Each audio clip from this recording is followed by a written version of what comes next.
whole complexion of games. Villa Park with a 3-1 deficit for Aston Villa against Paris Saint-Germain, who are a very different Paris Saint-Germain from the early stages of the Champions League, from the league phase, which they almost didn't even qualify out of. Now found themselves in the knockout stages, look like a different team altogether.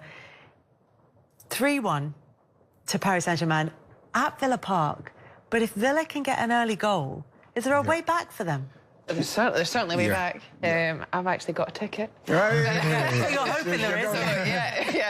I see the fans are going to play a massive part. I'd love Villa to score in the first 10-15 minutes, Kels, because then I feel that we might see that PSG, what we saw earlier on against Arsenal, but it's going to take a massive effort from everybody there.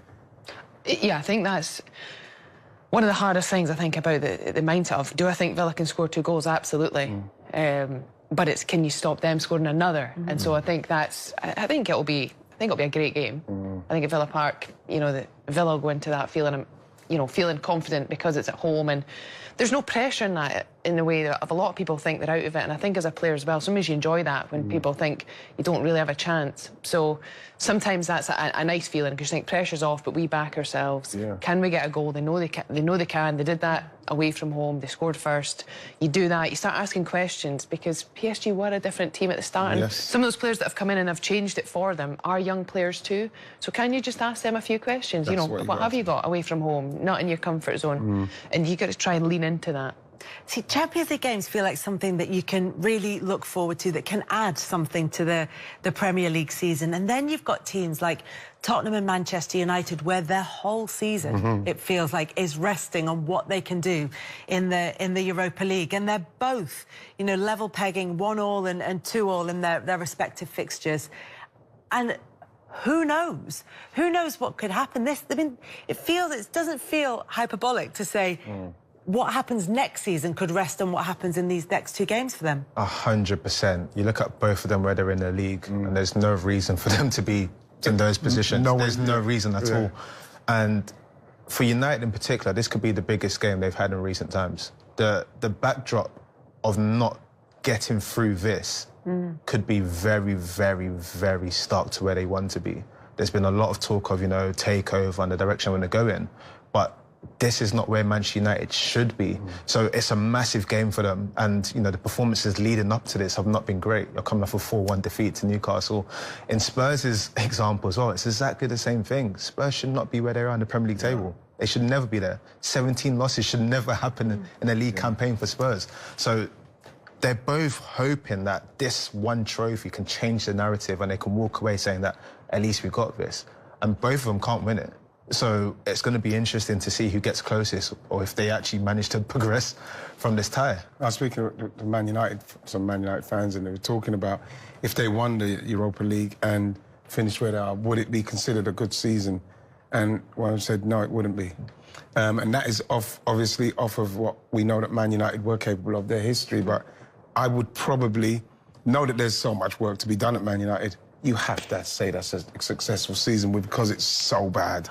I don't think it's a successful season. I think it saves face. It saves face. I think you can say it saves at least face. we're still in Europe next year. Yes. Finishing in the bottom half of the table, your lowest Premier League finish ever, points tally ever, with nothing to look forward to next season, just domestic games, could be very spooky. So even if they qualify for the Champions League, it's what they do in the Champions League next season. Exactly. And then if they don't qualify for the Champions League, is there then pressure already on the new owners, because they're already cutting costs at the club, and then there isn't going to be that Champions League money coming in, because it's certainly not coming in through the league.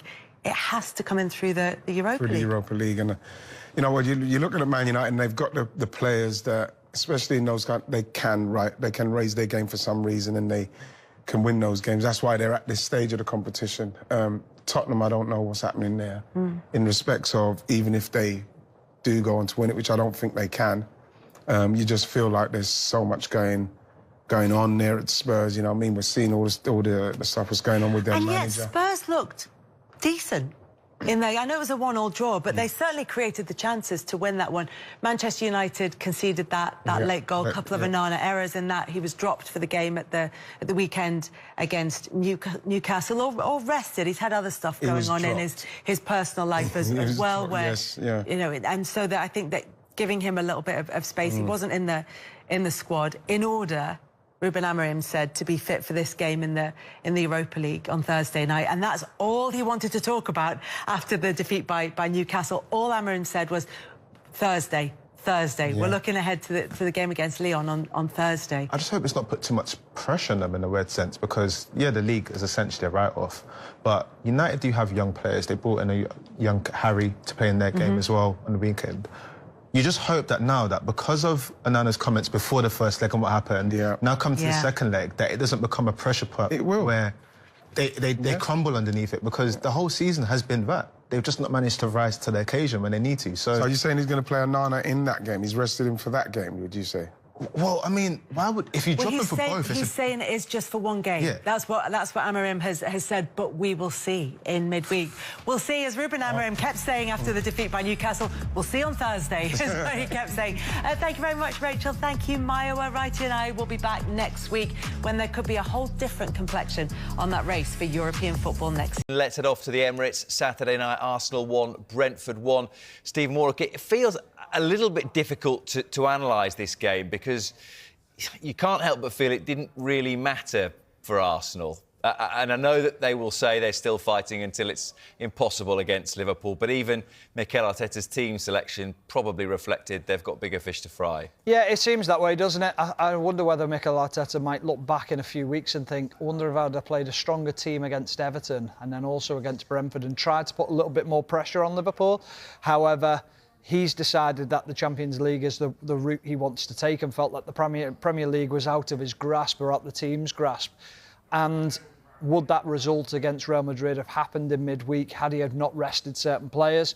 So I understand both sides of it completely, but looking at this game, it's all eyes on going to the Bernabeu and trying to make sure that they get that result they need. I think the point is on that, though, that you just said, could they have put pressure on Liverpool? They could have, but ultimately, there's a very, very high percentage chance that it wouldn't have changed what happens come the last day of the season and where the trophies... Possibly not, but what we saw yesterday at the Golf, pressure gets to everyone. And if you put pressure on Liverpool and you get closer and you can put a little bit more... So if Arsenal had beaten Everton, and we're going down a hypothetical route here, but if they'd have beaten Everton and Liverpool then lose to Fulham, come this game, they then win this game and put pressure on Liverpool going into the West Ham game, the pressure in that game for Liverpool is completely different. So then you might see mistakes start to happen and creep in, and then you might see a different outcome in the game. Everything is fine when we look back at it on paper and go, yeah, but Liverpool won that game. Yeah, but you've changed this. Bukayo Saka celebrates scoring just 7 minutes into his comeback after 3 months out. It's a simple finish at the back post for the England star and the 10th goal of a curtailed season. Mikel Merino watches his strike get past Fulham keeper Bernd Leno to put Arsenal ahead. Arsenal won to move within 9 points off Liverpool at the top. They rode their luck at times at the back, but overall were decent. Mikel Merino found the net once again, breaking the deadlock with another goal to his tally as a makeshift centre-forward. And Saka made an astonishing return from injury, off the bench to an incredible ovation and scoring the second within 7 minutes. In just the right place to apply a simple finish nodded into an open goal after Gabriel Martinelli flicked on a cross. Saka gave a little smile and a shrug, and it is wonderful to see him back, but the significance of the night is Gabriel's injury. If he is out, Arteta has lost his defensive bedrock as he plots to keep out Real's embarrassment of attacking riches, featuring Kylian Mbappe, Vinicius Jr. and Jude Bellingham. Fulham travelled across the capital on the rebound from the disappointment of Saturday's defeat at home in an FA Cup quarter-final to Crystal Palace. With the Wembley dreams shattered, boss Marco Silva challenged them to produce a positive finish to a fine Premier League campaign and aim for European qualification. Silva made 5 changes and tweaked his usual shape to a back 5, and sought to invite Arsenal forward, stifle them and try to counterattack at speed in support of Raúl Jiménez, leading the line on the ground where he suffered the horrific fractured skull while playing for Wolves in November 2020. The visitors were on one of those lightning breaks out of defense when Gabriel felt a hamstring ping as he crossed the halfway line on a recovery run. He hobbled back into the defensive and sank to the turf when the ball went out of play. He seemed to know immediately that was the end of the night for him, and he was replaced by Jakub Kiwior. The Spaniard has chipped in with 6 Premier League goals this season for the Gunners. With Liverpool disappearing into the Premier League sunset, Mikel Arteta would have come back from his international break with Real Madrid on his mind. He wasn't admitting to that, of course. It's strictly one game at a time in Artetaland. But he would have prepared for this game against Fulham and Saturday's trip to Everton, hoping to see his team produce cohesive displays. Ideally with victories, goals for his forwards, and a gentle return to action for Bukayo Saka. More than anything else, though, the Arsenal boss would have been praying for no fresh injuries ahead of the Champions League quarter-final against holders Real, which starts here on Tuesday. Gabriel Magalhaes pinging a hamstring inside 15 minutes was certainly not on the wish list. The Brazil international, just back from World Cup qualifiers in South America, wore the despairing look of a footballer who suspects he needs a miracle if he is to take part in this illustrious fixture. So all those other things came in for Arteta, and Saka made an astonishing return from injury, off the bench to an incredible ovation and scoring the second within 7 minutes. In just the right place to apply a simple finish nodded into an open goal after Gabriel Martinelli flicked on a cross.